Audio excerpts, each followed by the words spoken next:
Obviously, the turnovers jump off the page. What went wrong there?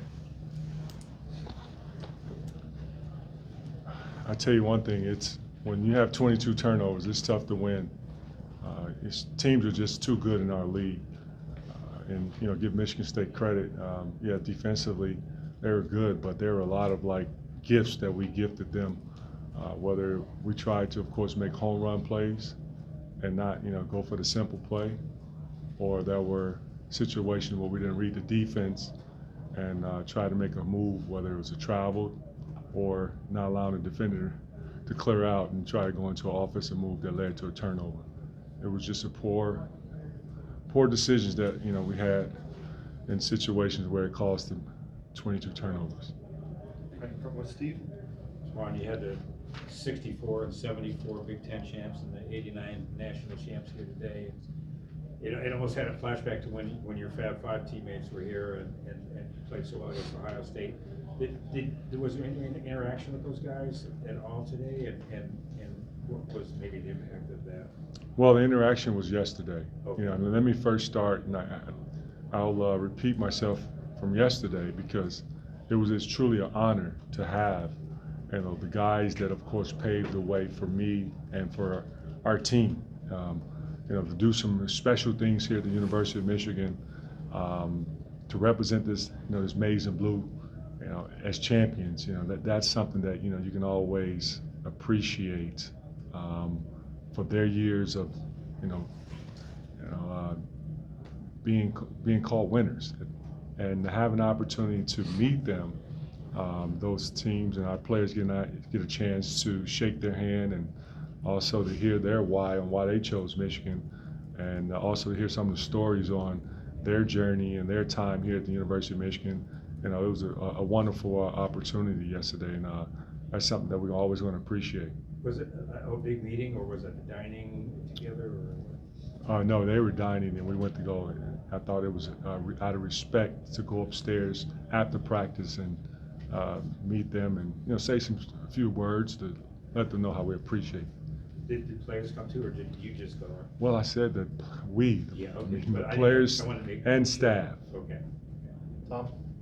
Yeah, Juwan, tied 7 minutes to go, and this kind of reminded me of the Rutgers finish, where you were in the game and then you got stuck in the mud down the stretch. Is there a fatigue factor with your team, do you think, that forces the maybe lack of concentration on the turnovers or any other aspects?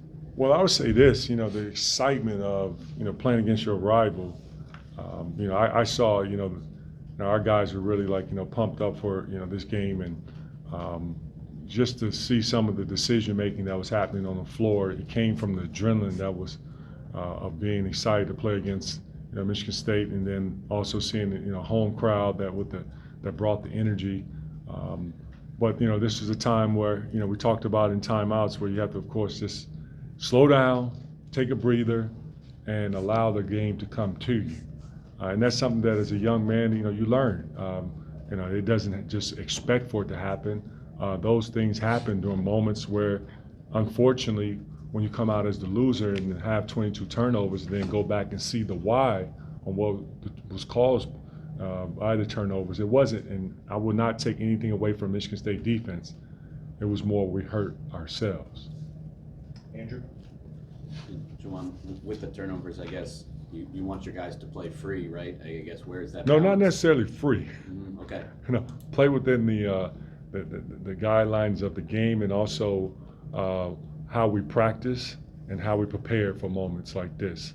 And that adrenaline and I can't run out there and grab the basketball and take it from them and say, hey, slow down. This is, we can't, shoot those type of shots.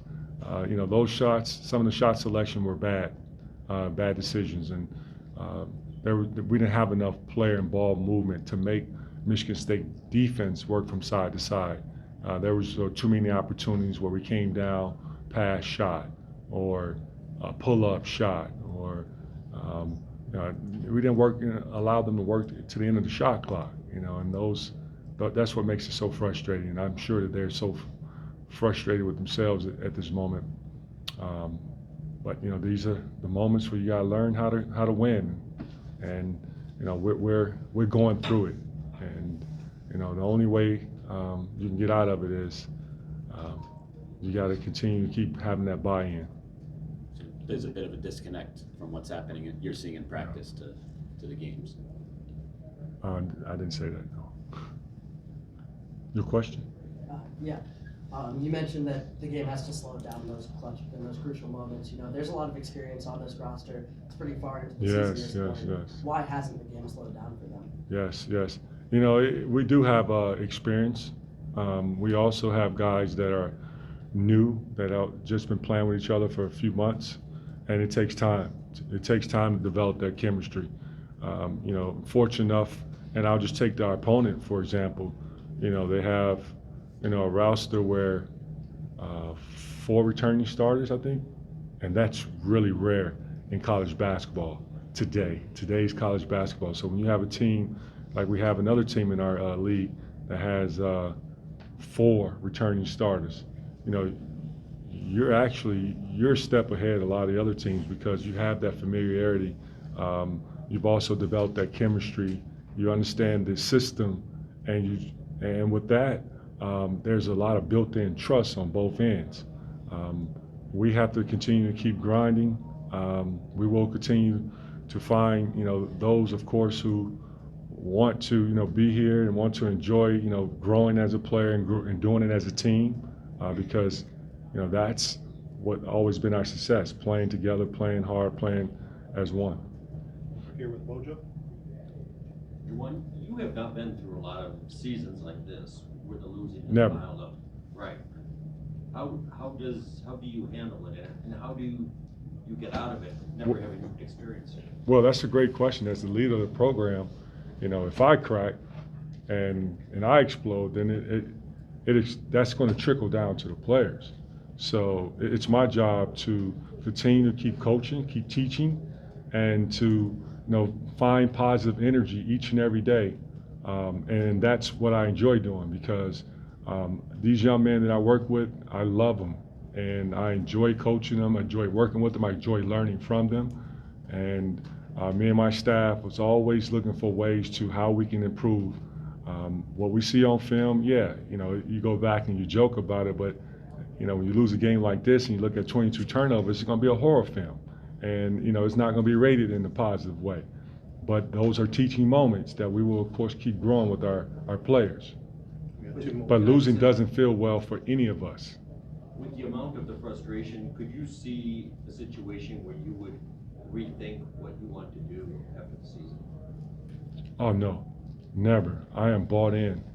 I love this place and I love our players, and I never ran or never quit my life. And that's a good question because that let me know that you really don't know me. And if you get to know me a little bit better and know my story, every time and everywhere I've been, I've always faced the noise and I roll up my sleeves and find solutions. And we're going to be solution-based as we finish this season, going on to, and the next season's not here. We're going to finish this season off strong. I only bring it up because you've had health issues that you've referenced, not minor issues at all either, that I wonder if that makes you think.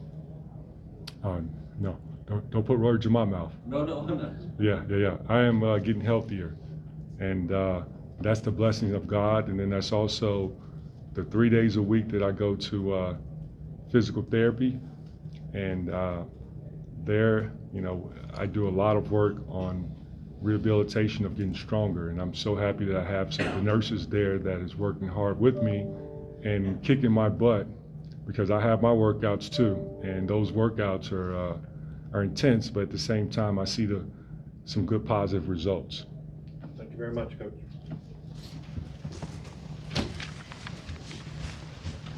Thanks, Juwan.